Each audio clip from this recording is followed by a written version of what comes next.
I'm Ira Socol, one of the co-authors of the new book, Timeless Learning: How Imagination, Observation, and Zero-Based Thinking Change Schools. I've written the book with Pam Moran and Chad Ratliff, two people who've been my colleagues for most of this decade as we worked in a highly diverse school district in the Blue Ridge Mountains of Virginia. We think our experience forms somewhat of a test bed. We've worked in a school system that has the median amount of students of school systems in America, with the median per pupil funding of school systems in America. We have suburban schools, urban schools, rural schools, large schools, small schools, schools filled with poverty, and schools filled with wealth. We have schools with many military families, and thus very transient children. We serve an international refugee center, and the schools we've worked in have students that speak over 70 languages. In our work, we've identified a few critical components of what it takes to transform education to give students what they need for their lives in this century. One of the things that I think I've helped to bring to our schools is a focus on observation and how we observe children, and thus how we help guide students in their life's learning. I have a diverse background. I've been trained as an artist, I've been trained as an architect, I've been trained to be and have served as a New York City police officer. All of those professions have focused a great deal on how we observe. That's something I never found in my education training. And what I found when I first began to work in schools and first started to walk schools with administrators, I noticed that their focus was usually on what the teacher was doing and not what the students are doing. To me, when I walk into a classroom and observe it, I hardly look at the teacher. I look at what the kids are doing. So let me give you 3 examples of how the process of observing can fundamentally change what you do. When I first arrived in the county, I met a young 3rd grade teacher, brilliant 3rd grade teacher, fabulous classroom. But he said to me 2 things that he was missing. He said, I don't have enough whiteboard space. The kids love to write, and they love to write big, and they love to write where they can erase. And he also said he had no idea how many desks he needed in the room. And I said, Michael, well, let's watch the kids for a while. And as we watched, we noticed that about 3 kids chose to use desks. And I thought, okay. I said, why don't you keep 6 desks? Because some kids may change their minds, but obviously most kids don't find those kind of seating and that kind of work surface conducive to what they do. He then emphasized again the lack of whiteboard space, and as we watched kids working on big sheets of paper, on the whiteboards on the wall, I looked at the floor and noticed it was pretty much white and said, why can't they write there? That'll erase just as well as anything else, which it does. From that point on, kids took off. By getting rid of most of the furniture, the room expanded dramatically in size. By watching what the kids did with this new space around them, it changed the whole fundamentals of the classroom. And did so in a really, really phenomenal way that allowed a range of learning activities we wouldn't have imagined before. Another example is a middle school language arts classroom where a teacher asked, what's not happening in here? And I said, the kids aren't comfortable. They're sitting in these horrible chairs. They're young teenagers. They need movement. They need space around them. They need to, choice in what they do. Just look at them. They're just visibly uncomfortable. And when kids are uncomfortable, they're not learning. They're just thinking about being uncomfortable.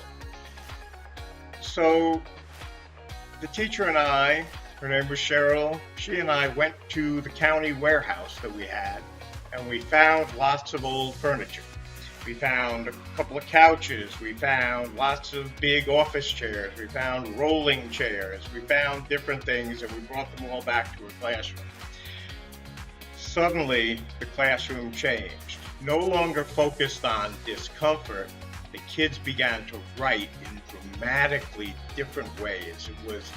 It was really exciting to watch the transformation that happened once we weren't fighting the attention disaster that discomfort and terrible furniture brings. And you know what? There were no fights over the couches. Kids took turns, they traded off, they started to learn what was a good space and what was not a good space for them to do work. It became one of the most successful language learning environments in our middle school. We also had a librarian in my early work who said, "What's wrong here? Kids don't like being in the library. They really don't want to come in here." And I looked around with her, and she was somebody who had moved from an elementary school librarian to a high school librarian, which we found to be a very powerful shift, because elementary school librarians look at things differently. And we walked around the building and watched where kids gathered and what they were doing.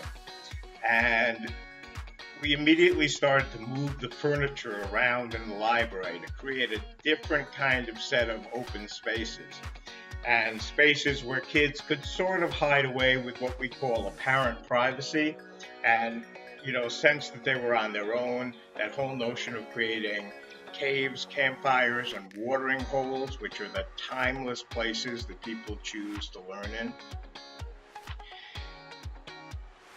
Then we had her assistant was a young teacher who said, "There's a closet filled with old overhead projectors.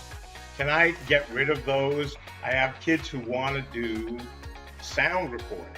They want to do, music construction in the new way that things are done, with mixing beats, with real instruments, with writing rap music, with writing their own songs, with doing things." And we said, well, of course, if kids want to do this, we'd be fools not to embrace this. Within a year, we had one of the most active, engaging learning spaces anywhere. Kids came into the library in droves, so much so that we had to monitor it for fire code rules and not having too many people in it.